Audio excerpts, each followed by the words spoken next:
Dhe tani me kënaqësinë më të madhe do doja të ftoja atë që unë e shoh më të përlodhur në panel. Ela Deda.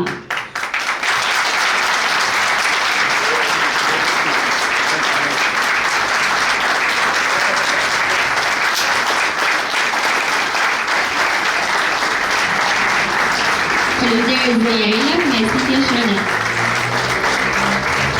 Faleminderit. Ju falenderoj fillimisht të gjithëve që jeni të pranishëm sot në këtë ditë mjaft të rëndësishme. Të nderuar të pranishëm, të dashur koleg, aktivist dhe përfaqësues të institucioneve. Sot, në datë 25 nëntor, ne nderojmë një ditë që na kujton një realitet të dhimbshëm, por të vërtet.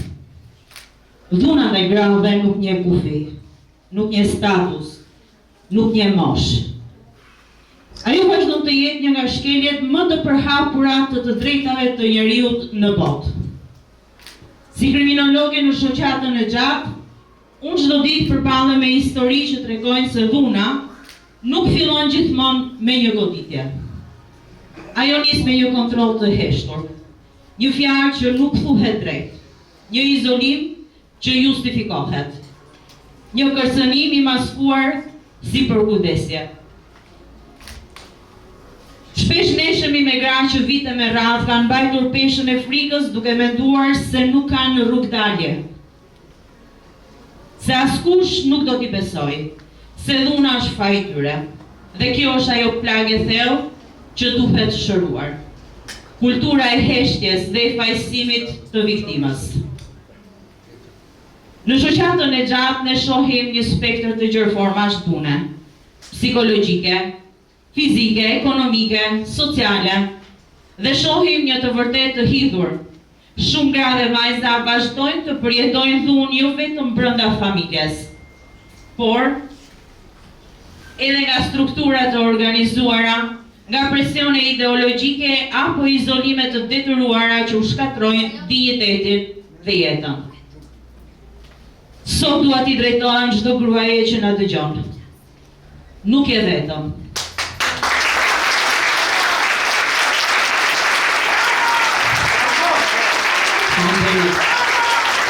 Nuk je e pafuqishme. Nuk je fajtore. Dhuna nuk është kur përgjegjësia jote. Ajo është një krim. Dhe çdo krim ka autor. Por ka dhe zgjidhje, ka ligj, ka drejtësi, ka profesionistë që qëndrojnë pranë teje.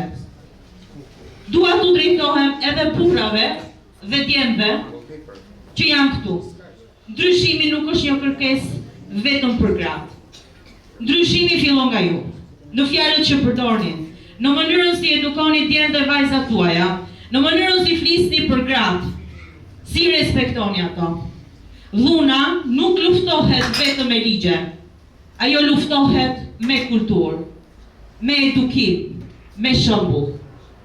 Si kriminologe unë e shoh që çdo ditë sa e rëndësishme është ndërhyrja e hershme, raportimi, mbështetja profesionale dhe bashkëpunimi midis institucioneve.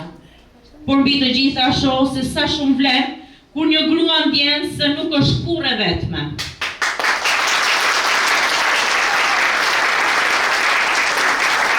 Unë premtoj se do të vazhdoj të jem një zë kundër çdo forme dhune. Të luftoj që askush të mos mbetet peng i frikës. Të mbështes çdo vajzë dhe çdo grua që kërkon drejtësi. Të punoj që dhuna të mos normalizohet më, të mos justifikohet, të mos fshihet më në asnjë pretekst.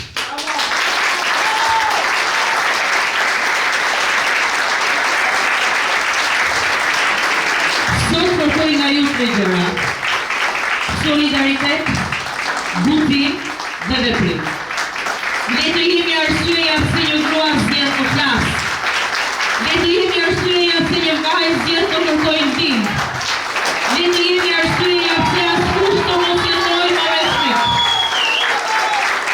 Unë ju falenderoj me zemër që ju jeni sot këtu. Faleminderit që ju ngrini duart dhe për gjithë këto duartokitje kaq të përzemërta, dhe faleminderit që jeni pjesë e ndryshimit. Shumë faleminderit.